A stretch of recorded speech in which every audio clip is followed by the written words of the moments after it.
He stood a few steps behind me, silent as a shadow.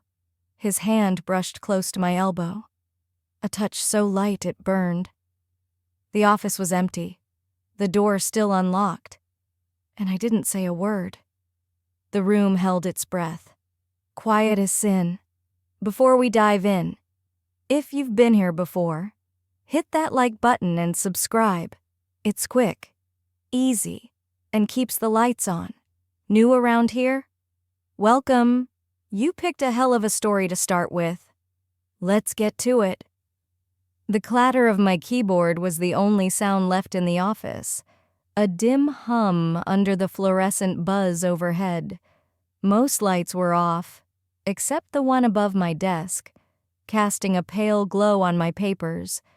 My coat hung folded over the chair, sleeves rolled to my elbows, my skin warm from a long day. I shifted in my seat, leaning forward to scan the last few forms, the chair creaking under me like a confession. The air felt different, not heavy, just too still for this hour. Outside the window, Boston's streets had gone quiet, the city holding its secrets. Then the front door creaked. I didn't flinch. My fingers danced over the keys. "Working late again," I said, voice flat, steady. Footsteps came closer, even, deliberate. Then another set joined in, echoing soft on the tile. I kept my eyes on the screen, hand on the mouse, though I wasn't using it. The sound of their shoes on the floor felt like a pulse, steady, unhurried, like they'd walked this path before. A paper coffee cup sat by my hand, its heat seeping through the cardboard, the scent richer than the sludge we usually brewed. A hand, calm, sure, rested lightly on my shoulder, sending a spark through my skin. I didn't react, but I felt him nick, always lingering longer than the others. I sensed his eyes on me, watching, waiting. I curled my fingers loosely around the cup, not lifting it, just letting the warmth sink into my palm. The silence took shape, more like a breath than air. Nick stepped closer, and I didn't lean away. He said nothing. Neither did I. But I didn't tell him to leave. The clock read 7:18 p.m., its red digits glaring, a reminder I hadn't locked the door.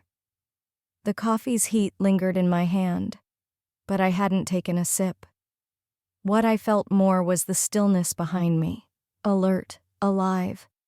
Nick was close, his presence a weight I couldn't ignore. I heard the faint rustle of fabric as someone Tom settled into the guest chair beside my desk. No one spoke. I didn't ask what they were doing here. I didn't remind them the office closed hours ago. Instead, I let my foot slide under the desk, my heel tapping the tile once, a sharp, deliberate sound. Nick leaned forward, his presence quiet but heavy. His hand reached past mine toward the coffee cup, fingers brushing close, then pulling back, a tease that felt like a promise. He gripped the cup, then paused, the movement slow, intentional. "You forgot to take a break," he said, voice low, soft. I nodded faintly, staying silent. Tom leaned closer, one hand on the desk's edge, his eyes steady on me. His voice softened, almost thoughtful, carrying a hint of a smile. "You always sit like this, even when no one's watching." Before I could answer, a third presence, Jake, moved in from behind. I felt him before he spoke, his shadow falling over me like a warning. He stayed silent, just there. Then Tom, beside me, leaned down, adjusting something near my shoe with quiet focus. He glanced up, catching my stillness, his eyes locking with mine for a fleeting second. I leaned back in my chair, balancing. Our gazes met, steady, unflinching. My other heel tapped softer, then stopped. the sound swallowed by the quiet. I shifted, my hair brushing the fabric near my collar. Jake stood, his face unreadable. His second step scuffed lightly on the tile, a faint echo in the stillness. Tom, still crouched, adjusted my foot's position, setting one heel beside the other with care. I exhaled softly. Not from surprise.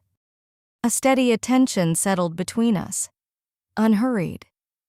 Just there. Behind me. Nick's hand on the chair moved, his fingers grazing my shoulder, lingering, a touch that felt like it could unravel me. My blouse felt thinner, not from the room, but from how close they were. I tilted my head without thinking. A breath brushed my skin. Warm. Deliberate. No words. No whispers. Just Nick's presence. Steady. Careful. Tom stood partway, adjusting the hem of my skirt near my knee. Silent. I stayed still. I wasn't pretending to work anymore. Nick leaned closer, his warmth grazing my neck, his breath steady, like he'd waited all night for this. My hands rested on my thighs, calm, unhurried. His fingers slid down my upper arm, the back of his hand grazing my skin, waking every nerve. I inhaled slowly, steadying myself as the moment sank in. I didn't stop him. Tom, now standing closer, lifted his hand to where the fabric of my blouse ended, moving with calm certainty, no hesitation. I leaned into the chair, the leather creaking softly under my weight. There's nothing left to say. I reached up, adjusting my collar just enough to feel the air, cool against my neck. A faint shiver running through me. Warm in here, isn't it? I murmured, eyes forward. Nick leaned close enough for his breath to brush my shoulder. He didn't speak. He didn't need to. Tom's hand hovered near my knee, pausing without touching, the space between us electric, shifting. I stayed still, focused on the moment. Jake stepped beside me, silent, taking my wrist gently, guiding my hand to his. A quiet invitation. My fingers brushed his tie's edge. No one pretended anymore. I closed my eyes for a second, the warmth in my chest rising, undeniable. Not because they were close, silent, steady, but because of it. My blouse shifted as I moved, still closed, but looser now. Nick leaned close, his breath grazing my shoulder, and I tilted my head, letting him stay there. His presence lingered at my neck, steady, solid. A hand rested at my waist, the fabric warm beneath, though the room hadn't changed. He wasn't hesitant anymore. His stance, calm, focused, said it all.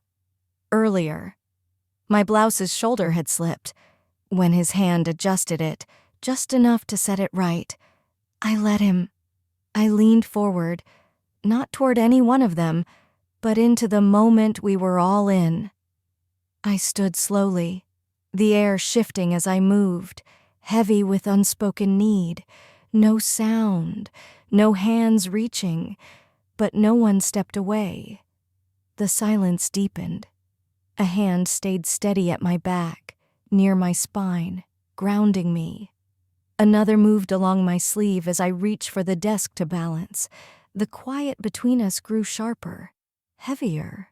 They were close, present, unhurried. As I turned, my shoulder brushed the fabric behind me.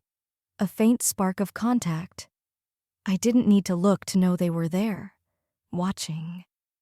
Tom took my wrist, his grip light, like a question, not a demand. Jake hovered near my blouse's hem, not touching, just close, the tension wearing thin. My shirt's fold shifted, looser than before. No one rushed. No one pulled.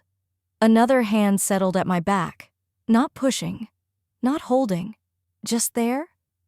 I leaned toward the desk. They stayed with me.